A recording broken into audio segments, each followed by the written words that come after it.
Свой среди чужих, чужой среди своих деген.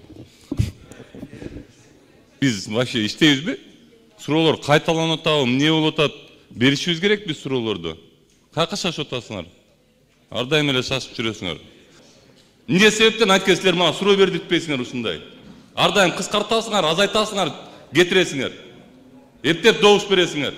Вице-спикерлер, силер бир аз мындай биз силерди эмнеге шайлаганыбызды унутуп калдыңар окшойт. Ушу мен коллегалар деп койсом эле ушинтип чыга каласыңар ортогочу. Коллегалар деп сүйлөгүлө, могу жерде өкмөт келет дагы эмне гана сөздөрдү айтпайт бизге. Эмне ошондо сүйлөйсүңөр?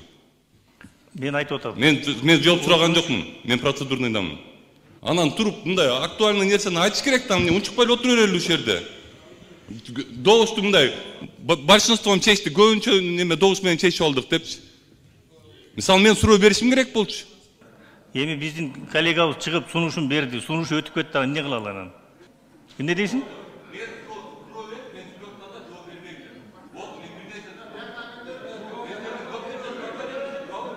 Азыр эме бүтүнчү сүйлөшөбүз азыр.